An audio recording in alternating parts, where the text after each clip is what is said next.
Sam and Adam doing their little research during the training montage, which first of all, we got a montage and I was very excited. Finally.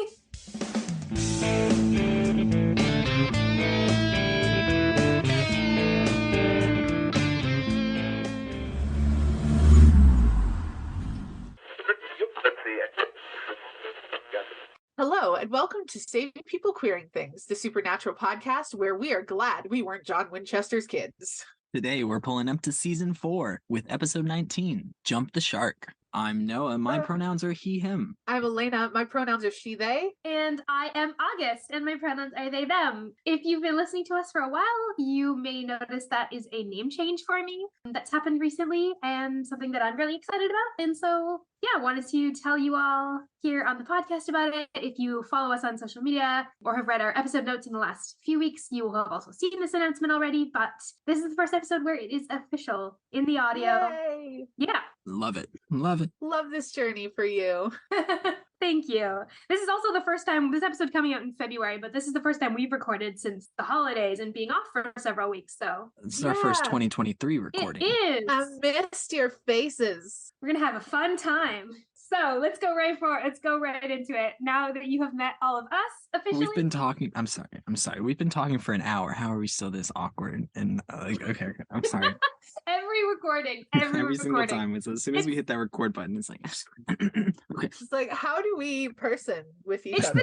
It's the charm. I like to think that our listeners think that we're charming and wonderful. Oh yeah, I know they do. For sure. Sure.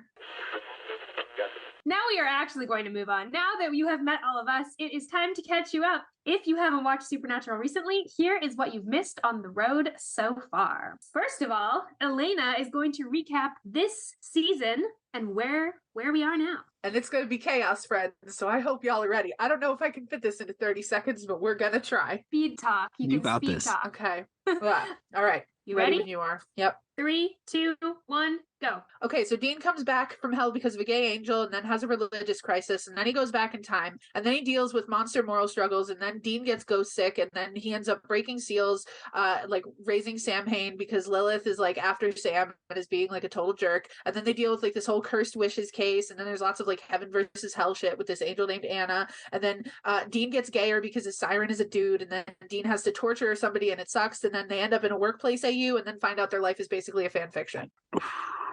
Damn. Nicely done. Very well recapped. Perfectly timed. Noah, now you get to live up to that and you get to recap this week's episode, Jump the Shark.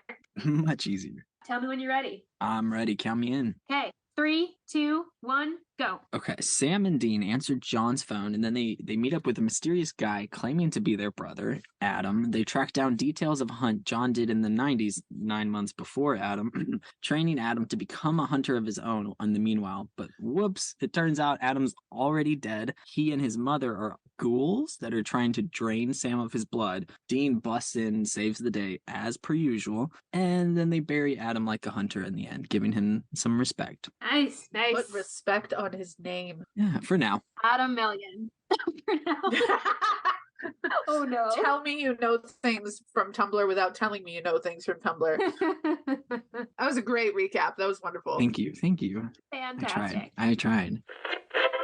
Well, now that we're all caught up, it's time for us to pick some music to accompany us on our journey. Here's what we've got this week. August, what have you got for us this week?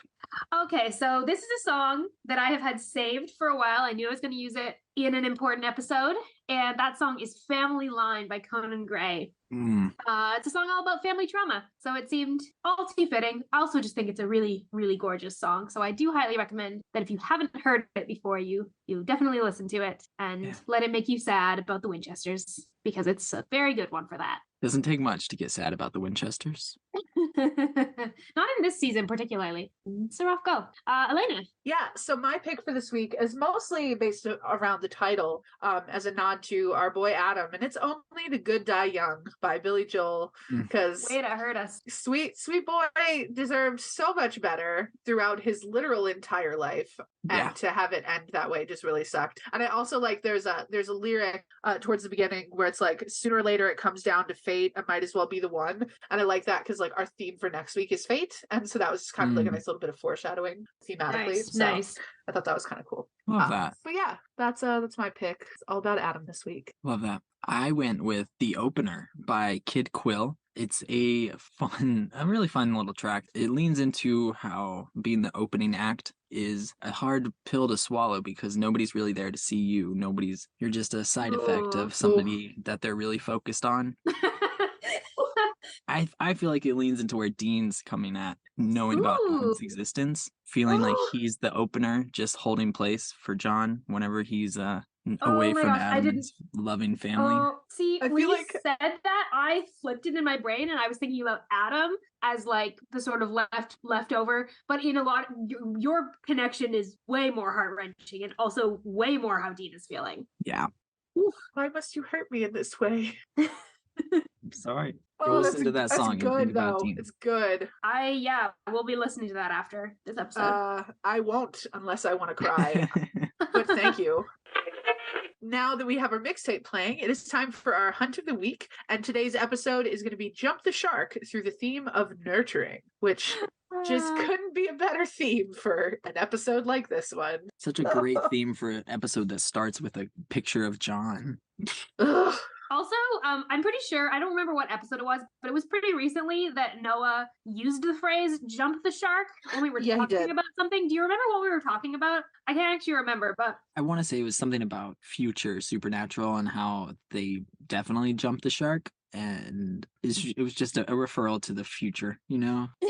They're going to at some point, I bet. I do think it's interesting that they called this episode that. Because the whole concept of like jumping the shark, maybe Elayna can describe it, because I feel like your background is that. So maybe you can describe what jumping the shark. I was literally just looking up like the exact definition because I wanted to be able to get it right. But it's to reach a point where something stops becoming more popular and starts to decrease in quality.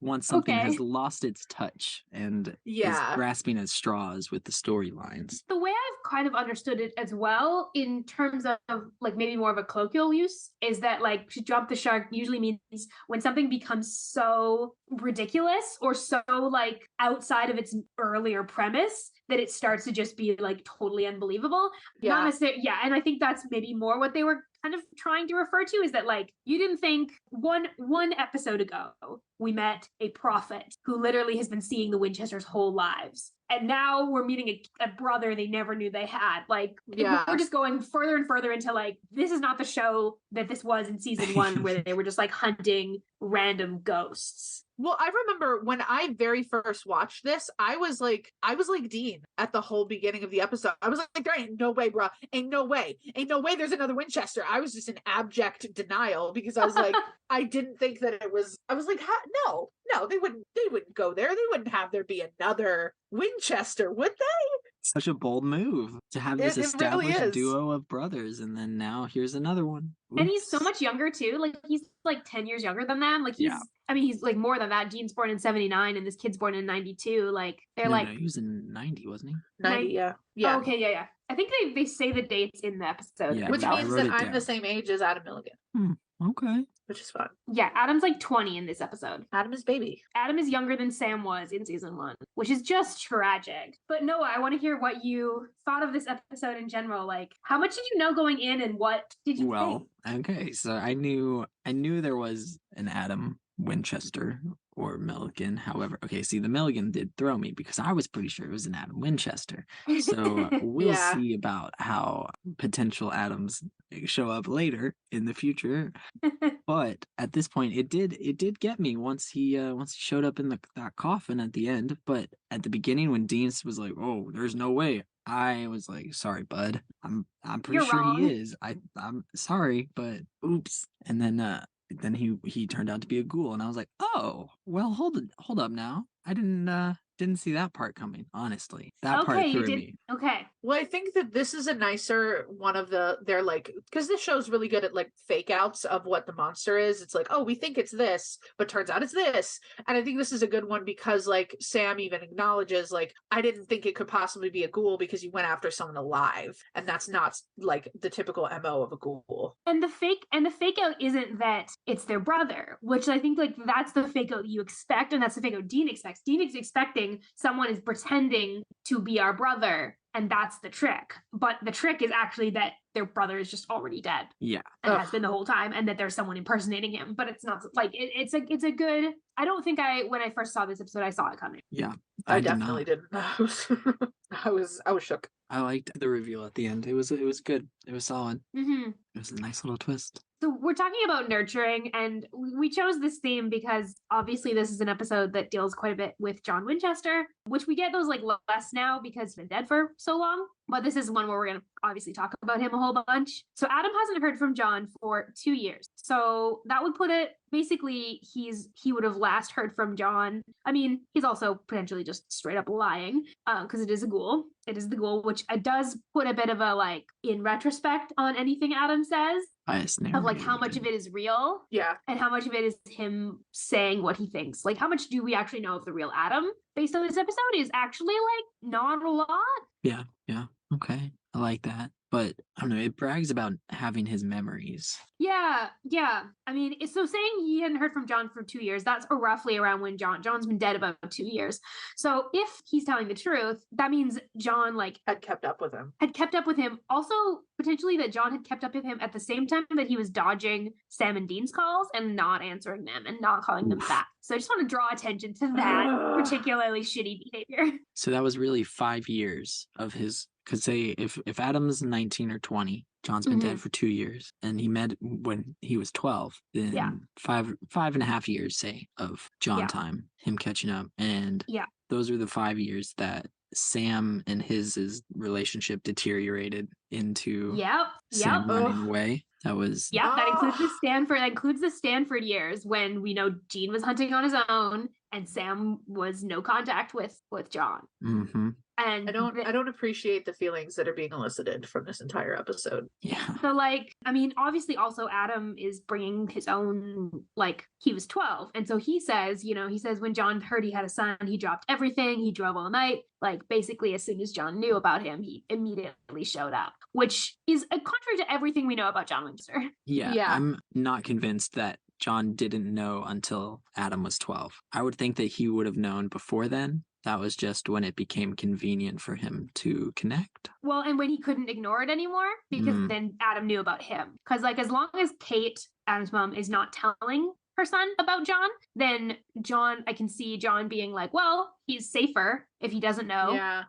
And John already has an MO of not showing up for his kids. He's already abandoning his other kids regularly. He didn't really raise consistently. them. Yeah. So, especially given that he ripped the pages out. Because if you just did a regular hunt and hooked up with some chick, you probably wouldn't have ripped the pages out. But if you got some chick pregnant, you would have ripped the pages out. Now, mind you, he could have left the pages in there and then ripped them out after he found out about Adam. 12. That is possible as well. But I think it is actually, I'd never considered that John had known about him the whole time, but it does make more sense that way. And that Adam's mom would have given Adam a narrative he dropped everything and drove all night to come meet you once he found out you were there. That sounds like something a parent would say to make their kid feel special. Yeah, and make their kid feel better about the fact that their dad has just not been in the picture. And all of Adam's memories that he shares of John are positive memories. He took him to a baseball game. He was around for several of his birthdays, which, considering what you pointed out, Noah, of the 5. Of the 5, several, that means he's showing up for almost all of the birthdays. Yeah, because he said Dad was around for a few of my birthdays, which implies more than 2. Yeah. So I would say 3 or 4 of the 5, which is pretty significant compared when they were to only 5-6 birthdays total before John was dead. Yeah, at most. It means even in season, roughly around the era of season 1, when John is missing on a hunting trip, is that around the last time that he saw Adam was around then, which is very interesting. But also I find it interesting that Adam, I mean, obviously again, could be ghoul, could be lying, but Adam says that he hadn't heard from John for 2 years, which that checks out. John's been dead for 2 years, but he hadn't reached out. We don't get any indication that Adam has tried to maintain that relationship beyond John showing up for his birthdays, which I think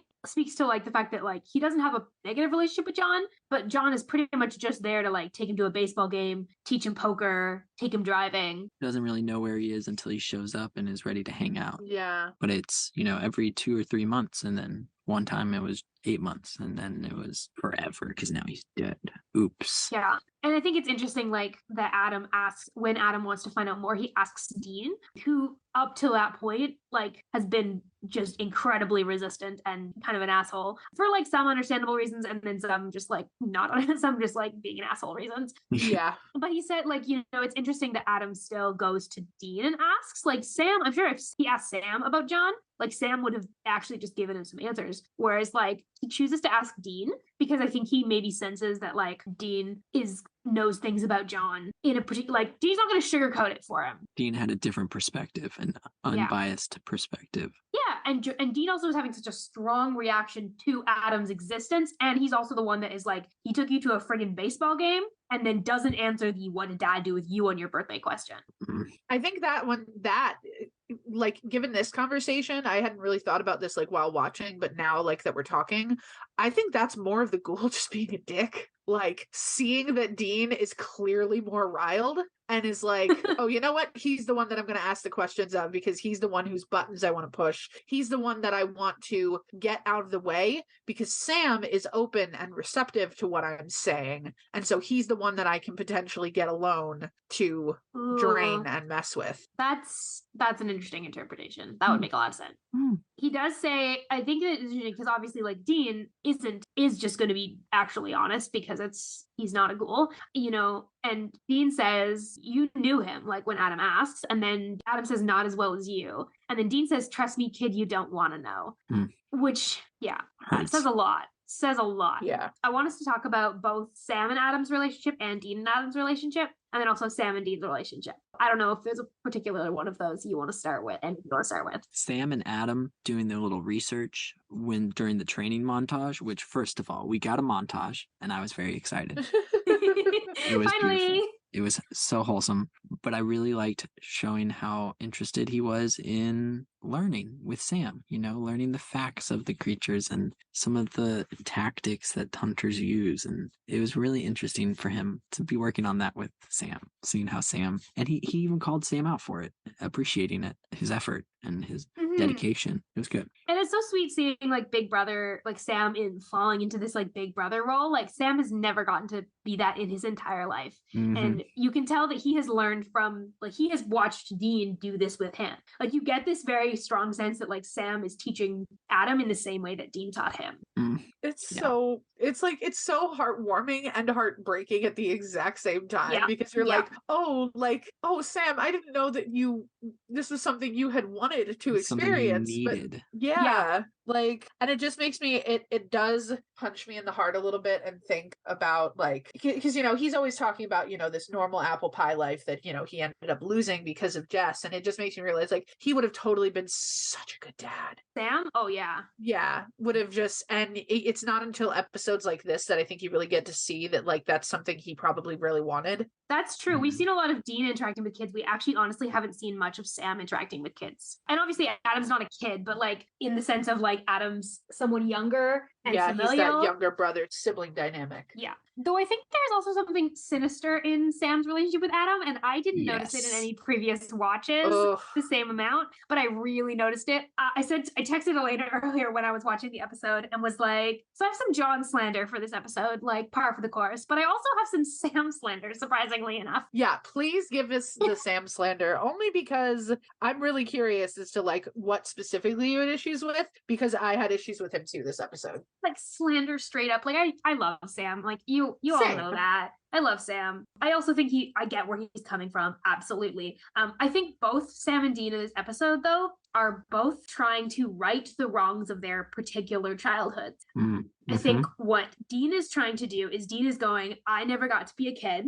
I never got to know a life outside of hunting. I have always known way too much about this life. And I've always, you know, a gun was put in my hand when I was 6 years old. And he wants to protect Adam from that. He's like, if Adam has a way to get out, if we can, like, send in bobbies, if we, like, get him out of the situation, maybe he doesn't have to end up like us. Yeah. Sam, on the alternate end, Sam was lied to a bunch of his childhood. Sam had both John and Dean, like, not telling him things, and he felt really helpless as a result. And he, you know, he wasn't, like, I mean, obviously once he knew about hunting, he was trained, but he was always sort of left in the dark for a lot longer and left on the sidelines for a lot longer. And, I think he's trying to right that wrong with Adam, where he's going like, no, he deserves to know. We've got to draw him in. We've got to train him. Like, he's the Winchester now. He can't get out, just like we can't get out. And he's projecting, I think, a lot of his own stuff on Adam.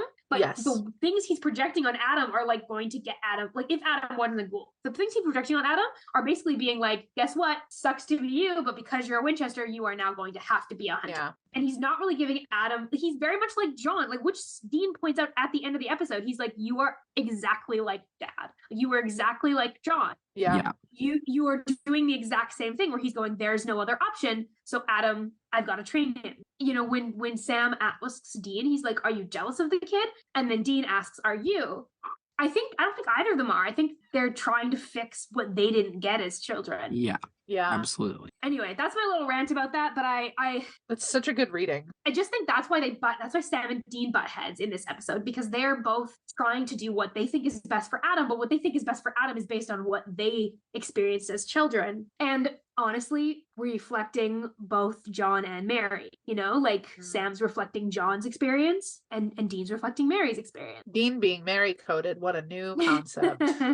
Never seen that before. Never. Huh. That's weird. They did have a whole line. You hated Dad for saying that, and now you're quoting him? Yeah. Okay. Yeah. They let each other have it with both barrels this episode. Yeah. Good phrase. The one scene where Adam said, do I have any say in this? And they both go, no. In two very different ways. It's beautiful. Yeah. Well, and that's also the thing, and that's what both of them ultimately hated about their own experience growing up, is that like neither of them were given any choices, and like both of them suffered for those reasons, and in opposite ways, and then they are basically going to turn around and do the exact same thing to Adam. I feel like that moment where they both realize they aren't giving him any option should have been their moment for both of them to step back and say, you know what, maybe neither one of us has the right motives here. Adam, what do you want? Like, maybe we're all too deep in this. Also, maybe just like call Bobby and get Bobby involved. Yeah, I was gonna say this would have call the biggest adult you know. We're gonna need an adultier adult to handle this situation. A more parental adult, honestly. Yeah. Than either of them has the capability to be, because they both like jump into parent mode with Adam. Honestly, they don't jump into brother mode; they jump into parent mode. Yeah, which is super interesting for both of them. Yeah. No, I was gonna say, me being me, I do want to take a moment of this episode to talk about specifically Jensen's acting choices in his reactions to like Adam being like, oh yeah, like John was my dad, and he does, I think, such a good job of conveying how fucking depressed Dean is at the notion that John showed care to a kid that wasn't him or Sam. And I think and I say him or Sam because I think Dean has frequently exhibited that he doesn't really care what happens to him, but he does care about Sam. And he knows that for all of the favoritism that he might have shown towards Sam, John still treated Sam like crap. Yeah, John is the terrible father equally to both of them in different ways. Yeah. And so the notion that he took him to a friggin' baseball game, like the way that he acts those moments are just so good. And especially so, I don't know, I'm pretty sure that August, you know about this, but I don't know if you do, Noah. So there is a supplementary publication to the Supernatural universe about John's journal, where it's basically this publication. Yeah. So do you know about Dean's 17th birthday and his first hunt? No. Okay. So can I say one thing here? Yes, before please. You jump in that? We'll say, in terms of canon, there are mixed opinions about whether or not the journal is canon, because there's also things in the journal that contradict things in the show. So this is take with a grain of salt. I will say that this seems very in character for John, and does lend some credence to some other things. So I personally take it as close to canon as you get without being in the show, kind of thing. But yeah, I was going to say, it is extra canonical information. So it is not verbatim canon. And I'll say this also, it's not something that Jensen would have known about when acting this scene out, but it is something where once you know it, it makes that scene so much more gut-wrenching. Yes. I did think of it when I watched this episode. Yeah. It makes his little reaction that he has to what did Dad do with you for your birthday so terrible, because apparently for Dean's 17th birthday, John sent him on his first solo hunt, just all by himself. And it's a bad idea in general. You shouldn't do solo hunts. I think we've well established that that's a bad idea. Yeah. And maybe don't send a child on a solo hunt, just maybe. He mentions that like he's had Dean take the lead on hunts prior to this, which also why he's 16 if it's prior to his 17th birthday. But he's like, this is the one where I'm, really gonna have I just wanted him to do it all by himself to, prove that he can do it. And the case specifically was 2 lesbian nuns who had killed themselves because they like couldn't be together and were now like ghosts. And so they were like vengeful spirits. So basically Dean had to go salt and burn the bones of 2 lesbian nuns as his first case by himself. And that was his birthday present for being 17. Wow. So we talk a lot on this show about the queer coding of Dean Winchester. Queer trauma right there, for sure. Like...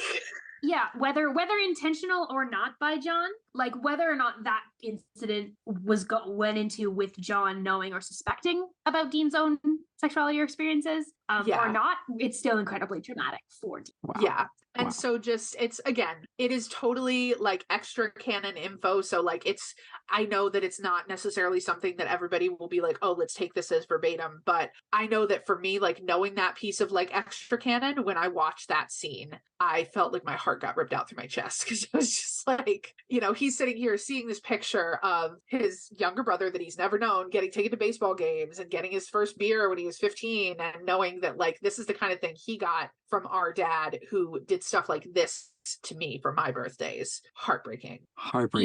Yeah. And I think this is like interesting because Dean is like clearly thrown back into all of his own trauma in this episode when they meet Adam. Like Adam's existence is basically rehashing all this trauma because he has to think about the way his dad was. And it's interesting. I thought it was interesting to see how, because we've been seeing Dean's perception of John progress since John's death, since Dean now is not literally living with him and literally taking his orders and having to like interact with him. He's been able to like get a clearer picture of who John was as a parent and a hunter. And I think it's really interesting because like when he references the Stanford fight, he references that like John said all these things to Sam and Sam hated it. When Sam says, turns out dad was right, Dean says, since when? Which is a flip. Like Dean doesn't defend John in this episode at all. Sam does, but Dean doesn't. And we've talked about this a bit in early season 2, how like in the wake of John's death, Sam's become more sympathetic to John and Dean's become less sympathetic to John. And I think that is like really clear here. Especially since he went to hell. I think that once he saw how cruel it is to torture people and that way, he, I don't know, took that to heart and attached some of that to what John did. Ouch. Yeah. Yeah, he's got perspective. He's got like an experience and an understanding of like maybe some of his own trauma. And this is where I think like Sam's perception is kind of interesting on John. Like, and again, Sam's perception is also informed by his own trauma. And I do not mean to pile on Sam at all because I think he's also just trying to grasp at like some sense of control in his life right now. And his life right now is like really out of control. But he talks about like hating dad for a long time, but now understanding and like the way he's come to peace with things is to basically be like, no, dad did what was right. He like taught us how to protect ourselves. And it's really hard. It was heartbreaking to watch Sam because I was also like pissed off at him for part of this episode. But I also was like, I get it. Like Sam has been thrown into this life and clearly doesn't want to be. He's now caught up in all of this stuff with Ruby and the demon blood and like Lilith, and he can't seem to get himself out. So he's just like, well, fuck it. Like if I can't get out, might as well get all the way in. Yep, exactly. Yeah. I'm curious how y'all took the moment though where it does feel like Dean experiences a little bit of a shift, and I'm not sure entirely how I feel about it when he's talking about how like, clearly John wanted Adam out of this life and I think that we should respect his wishes on that. Like that seems to be like the one moment of the episode where he comes to John's defense, and I'm just curious if you think he's doing that like because he like genuinely believes that that's like the right call, or if he's doing that for more like personal reasons. I think he's doing it more because he thinks it'll work with Sam because he wants to get Adam out because of his past traumas with his childhood, but he uses John's wishes to motivate Sam. I think that's a good reading because I think I don't think he's trying to. I think the reason he wants Adam out is because he's like, I didn't get to get out. And Adam doesn't have to be cursed. Yeah, it's some care for the kid, just trying to get him safe out of this life. Whether or not he's actually related to us, he just wants him to be safe. Yeah, and he doesn't believe inherently, which is also interesting. Like, he doesn't believe that Adam is inherently cursed by being a Winchester. You know, he believes it's like Sam says, too late for us, but it's not too late for him. Like, he doesn't have to have this family curse. And then Sam, who we have seen like recently giving, like, kind of like you said, no, like going all in. And, you know, even the fact that Dean appeals to the John reason, like Sam's like, he's a Winchester, he's already cursed. Basically like the whole you can't escape your destiny sort of thing that Sam fought so hard for in like season 1 and 2. And now he seems to not. Yeah, he doesn't seem to be talking out with his entire his brain power and focus. You know, it feels like a lot more influence from demon blood or and he's self-protecting, I think. You know, he's like, I think we all do that. Like, if it's sometimes easier to be like, I will just not think about the part of me that is terrified or out of control. I will just focus on the things I can control, which for him happened to be like him going down this really dangerous path of like demon blood and power and trying to stop Lilith and basically being like, yeah, we don't get out. Increasing what he can control. It's what's interesting is we talk so much on this show about the concept and the series about free will, that this is kind of like a moment where we see that like Sam is sort of losing his grip on that. And just kind of he's starting to believe, I think, at least in this episode, more that like destiny is the thing that rules you, whereas Dean is really still like leaning into that element of free will and being like, no, like he can make a choice, he can still get out, he can still get away, but like Sam is like, no, you know, this is, you know, we're born to this is how it is. Which we've come right out of like 418 Monster at the end of this book, which is all about like, can you escape your destiny? Like, can you escape what's written down in the story about you? And they kind of like, that episode is so inconclusive because they do kind of break the narrative, but it's because it's like, that's actually largely because like Dean and Cass fight for some free will. But Sam doesn't really. He does exactly what Chuck says he's going to do in that episode. For different reasons. Like he is still trying to Sam is trying to use this narrative that he's been given to get the best outcome. Whereas Dean is being like, screw the narrative, let's do something different. And they're both like trying to do the right thing, but the reason they're fighting so much is because their method is like polar opposite. Exactly. Well, because I want to point out 2 funny choices that, whether or not they were in the script or their choices Jared made, I think they're really funny. Obviously the like, they're talking about if it's feasible for John to have had a kid. Sam says maybe slip one past the goalie, which is just it's just Sam being this like little brother to the max. Yeah. And then like, now you're making me think about dad sex. Shut up. Beautiful. Sibling moment. And then later, after Dean loses rock paper scissors, I noticed Sam looks at Adam, like gives him this very like conspiratorial sibling look that I think was probably an acting choice, and I was like, it's cute. Check, did you see that? Every time. Yeah. I thought it was such a sweet. For all that Sam like makes some choices with Adam in this episode, he like genuinely shows a lot of care to Adam that Dean is not very capable of. Like, he is compassionate towards Adam's plight, where Dean is very standoffish. And I really love that about Sam. On that note, though, I did also really appreciate the very sibling-y moments that we have at the beginning of the episode. Like the whole tuna sandwich thing and hitting his head on the door. Like, that just, it felt like they started us off with a very brotherly sort of moment to kind of set us up for what we're about to experience. And I thought that was a really nice touch as well. Yeah. The chemistry those two have is just insane. I mean, there's a reason the show went on for 15 seasons, like, and it's those two. Yeah, that big sibling energy. And then that sibling energy being like disrupted in some fascinating ways by adding another sibling. Yeah. Totally different dynamic once Adam's there. It's wild. Love it though. I did appreciate at the end when they were having Adam's funeral, Dean accepting him as a brother and as a hunter was wholesome. He realizes that, you know, the Adam they met wasn't the real Adam, but parts of him might have been. And no matter what, he did die fighting a monster like a hunter. So it was wholesome. He went out the Winchester way. Yeah. Sad. Yeah, I think it's a really nice moment. It's one of the nicer hunter funerals we get, where it is this moment of like respect for a fallen comrade. And a sense that they like, there's other times where people die and they feel really responsible, and they can't really with Adam because like they didn't know he was already dead when they showed. And when they rolled into town, he was already dead. Yeah. It's not. So I think they are able to like mourn a little differently with Adam than with some of the other deaths they've experienced even recently. Especially because they had confirmation he was their brother, There was certifiable proof of John hanging out with him. So like that's a missed opportunity to actually get to meet a brother. Yeah. So that hurts too. I think there's a mourning of what they could have had they known. And I think that they get to kind of exhibit that in that moment. Yeah.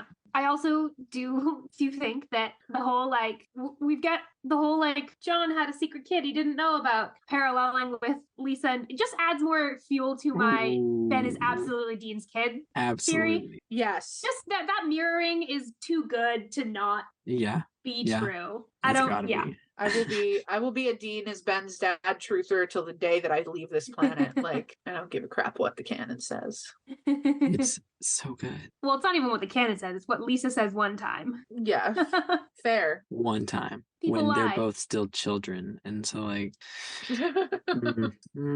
Anyway.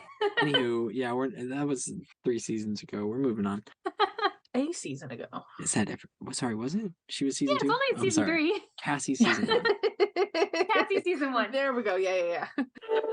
All right, next up, we're going to move into our Going Meta section, where we are tracking lore, representation, behind-the-scenes trivia, and more. First up, Rup Chuck.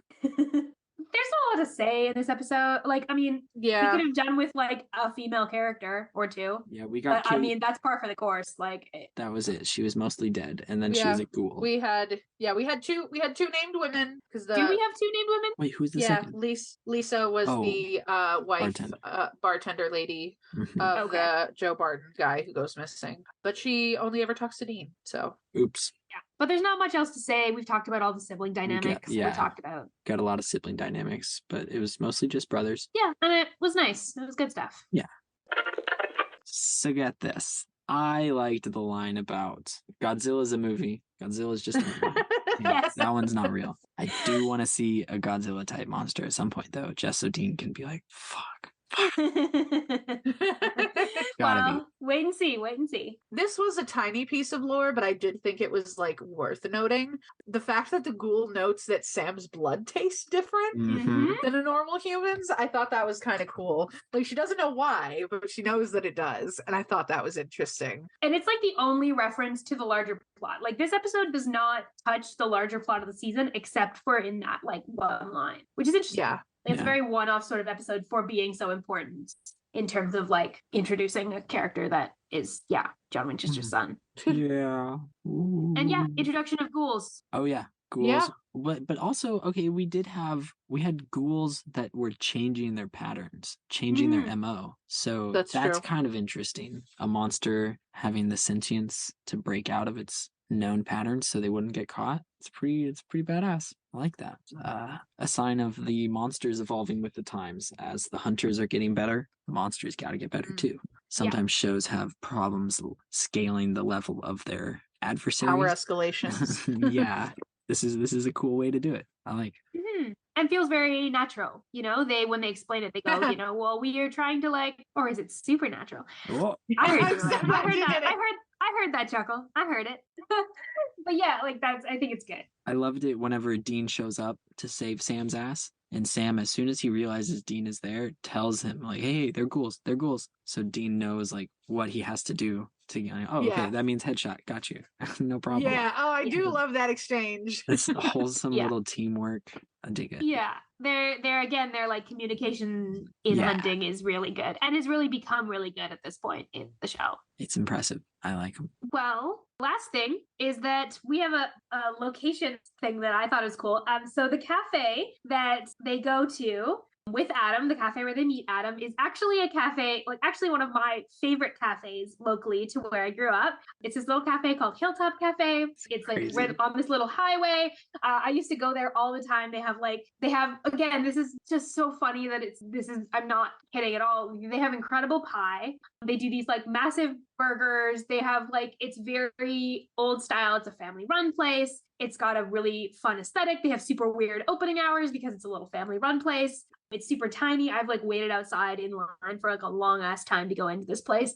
And like I've sat in that exact booth where they sit in the episode and like yeah. And I'd like been to this cafe before, like this diner before I had ever seen the show. And then I've been many times since. So when you watched the show, you were like, that's my cafe. Yeah. I was like, hey, that's very familiar. And they don't change it a whole lot. Like there's a few little things they change in some of the shots, in some of the inside decor, but they honestly don't change a lot. Most of the inside of this diner works for that style. I think there's even a shot of the outside. And this I'm pretty sure, I'm not 100% sure. So I'm going to pay attention when it comes up again, but I'm pretty sure this diner will show up again. Because again, it's kind of that classic Americana diner. And I'm pretty sure they at least use a shot of the outside of it in the future. So I will be keeping my eye out for that. That's pretty dope. That's like cool. My personal connection to this episode is so fun. Is the cafe aware of how, I don't know. It's kind of a cult following. Do a lot of people show up for it? I don't think so. I don't think a lot of people do. It's also, I'm pretty sure it's been used for other filming things because again, it's like kind of in the area where a lot of CW things are filmed, a lot of Hallmark movies are filmed in that same area. So this diner has definitely been used for filming. Like I've driven past it many times where it's been like clearly blocked off for filming. That's cool. So yeah, it's kind of a fun little local place. If and when either of you make it up to oh hell yeah area, we will be going to that diner. That's beautiful. Because you have very good pie. Yeah, you said pie. Yeah, I'm there. You said pie and burgers? Like, come on. Yes. Yeah. It's my whole brain. Game over. And now it is time for us to close things out with our favorite part of the episode, our character blessings. Who would like to bless somebody first for this week? I don't mind going first. I would love to bless Dean because my guy is just trying to do his best to save Adam and to save Sam and to save himself and keep them all. Well, okay, not really much to save himself. Save Sam and save Adam now, but he needs a lot more love than he's getting in these episodes. And I wish all the best to him. Blessings to Dean. Hell yeah. I'm gonna bless Sam because I like to bless Sam in episodes when I feel particularly questionable about some of his choices. Sam's put in a really terrible spot and he tries to do the best with what he's got. And yeah, his approach with Adam is like throw him into the world of hunting, but his approach with Adam is also to like understand him and to understand that this is scary and that I'm going to try and equip you in the best way that I know how. I'm going to try and do for you what I wish someone had done for me. And I think that's really sweet. He's really compassionate with Adam. He immediately just like treats him like a little brother. And I'm really, really fond of that element of Sam in this episode. But Sam's just like, caught between a rock and a hard place. Everything kind of sucks. As much as he's falling into patterns of John, like he's doing that because he feels like he doesn't have any other options. And that's a really sucky place to be in. And he also almost dies at the end of this episode. Like it's not a fun time for Sam. No. Blessings to him for surviving it all. Word. My blessing this week is for Adam and tangentially his mom as well, because they didn't do anything wrong. Like they were just trying to live, and Kate just happened to fall for this cute guy that rolled through town and ended up caught up in like a really weird case of destiny with one of the like most important people apparently. So it's just unfortunate for them both, and I think it's really sad that like every time that like the first time that I watch this, you think about like Adam is like, oh my gosh, it's their brother. But then after the reveal of it being a ghoul, it's like every time I watch it, I'm just so heartbroken that you're never actually getting to see them interact with their brother. And like there are so many moments where you feel tender towards Adam because you're like, oh, when he's like, I've got brothers. And that's so heartwarming, but then you realize that it's not even him. And so it just makes me mourn for the fact that like, how would Adam have actually felt had he gotten to meet his brothers? Like, how would he have known? Like, what would that have been like for him to know that he's got these two older brothers? Because Sam and Dean would have been there for him. Absolutely. So blessings to Adam and Kate. Blessings. They deserve better. Yeah, damn. Well, with that lovely blessing, that brings us to the end of this episode. So you can make sure you are subscribed to Saving People Queering Things wherever you listen to your podcast, and share our show with friends who like Supernatural or who don't like Supernatural. Invite them along. Thank you, Noah and Elayna. It was really wonderful to be back doing this with you It's today. so good to be back. Happy 2023, everyone. a month, late. When Yeah. you hear February. We hope your year's been good so far. You can find links to our social media and join our Discord server through our website, queeringthingspodcast.com. And if you're all caught up on Supernatural and you want to go back to before the beginning, August, as well as our friends Beth and KJ, are watching our way through the Winchesters. Catch that podcast over on Twitter, where we're at Wayward Parents, or on Tumblr at Wayward Parents Pod. And be sure to ride along with us next week as we discover episode 20, The Rapture, through the theme of fate. Thank you all for coming along for the ride, and we wish you a peaceful road until we meet again.